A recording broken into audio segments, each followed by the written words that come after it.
Hi, everybody. I just wanted to give you a little video of direction, how I would approach beginning this new project, the magazine spread assignment. It's a big one and it's got a lot of moving parts, so I want to make sure you get off on a good start and have a solid foundation, something uh, um, that you can have fun with.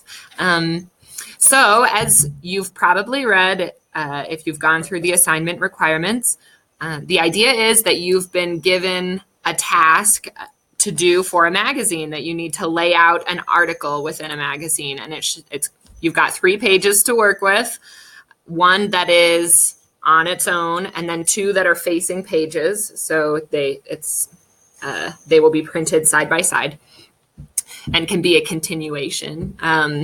So you need to, first of all, begin by picking an article. And we've said that you're free to use anything from Scroll, from the Scroll website, or from LDS.org. And so as I started thinking about how I would approach this project, my first idea was to jump on some of the general conference talks that I know really well and that I love. As I said before, when you're working on these big projects, it can really be helpful to pick something that you're passionate about, something that you care about. And I have some conference talks that I really have loved, that really mattered to me at different times in my life. And so I'm going to what I would recommend doing is thinking of a couple different ideas, and then reading through those articles, looking for imagery that you can use. You need to keep in mind, you've got to take a couple of pictures, and you need these to be beautiful pictures. So as you're reading through, think, where am I going to get these pictures? Pictures that match what we're talking about here, and how do I have a good time of day for that? Do I have a good place I can go? Does this article really inspire any specific sort of imagery? Because that can really be helpful if it's clear, oh yeah, this matches really well with that.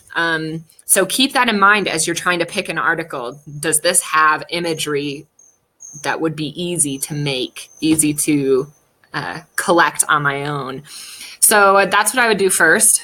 Pick a couple of articles and read through them with that idea in mind.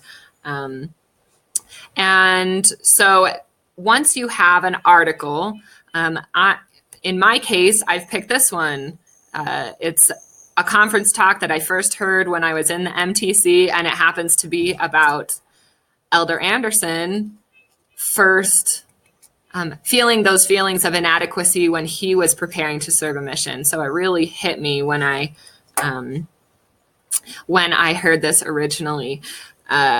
So reading through, I start to think through what kind of images could I use? He talks a lot about being like a little child, and I have children, so that's something I could do. I could take pictures of my children, kind of artistic-y. I can envision, my son standing with his back toward me, looking out on the wide world, like maybe a huge landscape in front of him or something like that. Just that idea that he's small and this is big, the world is big. So kind of that size comparison, like small things that matter a lot, but swallowed up by big things.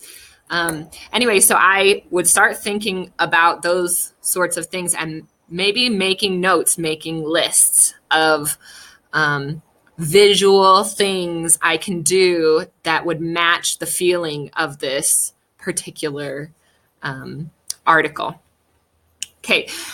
So the next thing I would do, I've kind of captured I know what article I want. I've captured the feeling of the article that I want to portray with the design. So the next thing I would do is that I would just jump on Pinterest or Google Images. Actually, and I'm going to Just look up magazine spreads. And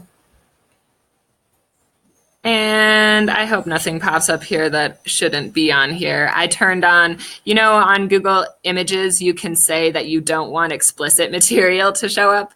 So I've got that selected. I would recommend doing that. You just never know what the internet's going to give you. Okay, so I'm going to look at a couple of these ideas. So like this, wow, that's really cool what they've done with the text here, that it's partly in shadow. And they've made this title enormous. That's got to be like, 60-point font at least, something huge. Maybe even like 150. So I really like that idea. So I'm going to get out my trusty notebook, and I'm going to draw some of the things that I like from this spread. So you can see I've got a little rectangle with a dot down the middle that shows facing pages.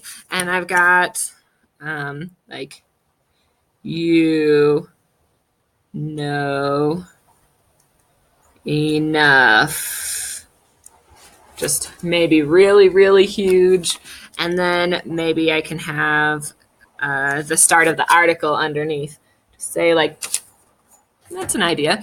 And then they've got just a full page image going on here. I didn't want to go to it, but there you go. Sometimes when I find something I like, it can be useful to click on these related images. Interesting.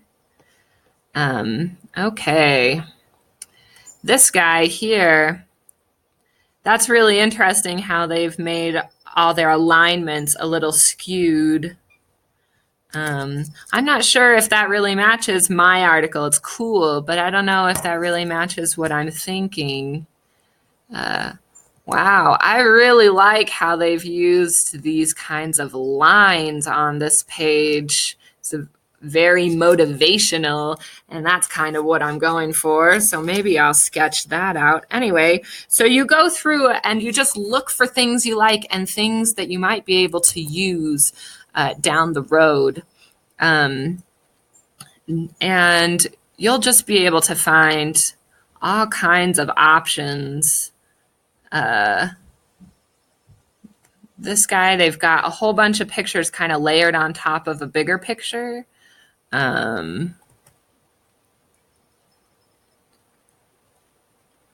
This, you can see they've used their facing pages to shout across, so it looks like the words are coming out of this guy's mouth. Anyhow, so I would recommend doing your research, and I would recommend using that research to collect a whole bunch of different ideas that can get you started, help you know, okay, what do I want to begin with? Another thing that you can really use and pay attention to as you go through is how are people doing headings and what are they doing with their type? Because this is our first project working on type. You can see here they're using all caps for their headings. That's an interesting idea. You can also use all lowercase for your headings. Actually, that would make sense for my article because I'm talking about feeling small, so maybe I'll write that down. Maybe I'd do a little sketch where I have like big headings, but lowercase. Anyway, so, just start making these connections, start gathering information and ideas. And once you have gotten that far, I would open up the project report and start these initial sections. Okay, so you've got audience here. What audience should I be talking to with you don't know everything, but you know enough? Well, in my case, it was me preparing, I was 10 weeks into the MTC, preparing to fly around the world and speak Chinese for the first time in my life. So I think major changes, people who are going through major changes is a good a good audience. And typically those big life-altering changes, they tend to come when you're in your late teens and 20s and sometimes into your 30s, where you're making choices about your future. And so I'm going to list that as my audience, but I'm also going to specifically say people who are facing major changes in their life, who have seen the pendulum swing and they need to find balance once again, and they're feeling overwhelmed. Okay, and then message. What message do I want? Obviously, it's a message of hope. I want them to know you don't have to be perfect. You don't have to know everything. That the important thing is to go out fighting, to do your best, to try hard. So I want a message of like light in the darkness, a message of triumph, and of love that God loves you and cares about you, even weak, undeveloped you. So that's what I would put in my message. At this point, I've solidified those ideas in my mind. And then, as you can see, there's a sketch section. And for the magazine spread project, you're required to have 3 variations of the 3 required pages, so at least 9 sketches.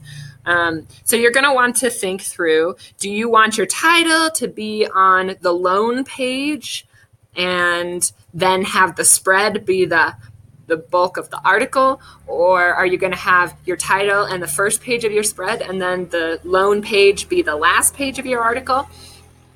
And then you're going to want to start sketching out how that layout is going to be, how that's going to sit. All right. Next, you're going to need to pick a type pairing, kind of select 2 typefaces that contrast each other, that kind of match this message, this feeling you're trying to create. So I think for me, I'd probably pick some type that's really huge, really big, monumental, probably sans serif, because serifs tend to not be so thick. The really thick fonts are sans serif. So I'd want to have one of those. And then I'll probably want to have some just really, really thin, anemic font, something that's just like, that looks like it could blow over in the first big wind. Anyway, so I usually will start thinking through fonts in terms of message, like what am I trying to say and what fonts are going to say that for me. So I've given some advice on how to find fonts, how to install fonts onto your computer, and all of that should be in this week's module. So check that out for more advice about how to conquer that hurdle. And then the next thing is color scheme. Obviously, the photos you take are going to play heavily into the color scheme you end up using. So it might be wise to wait until you have pictures taken that you like, that are going to work for you before you pick what your color scheme is going to be. Because obviously the pictures on the page are going to carry a large weight of the color scheme for you. So that's how I would get started. And that would get you through most of the initial, most of the foundational stuff. The next step is just to jump into InDesign and to start trying to make your sketches come true. Taking your pictures, sticking them into InDesign, figuring out what shape they need to be, what size they need to be, what orientation is going to look best on your spreads. Jump in, get started. Best of luck, and let me know if you need anything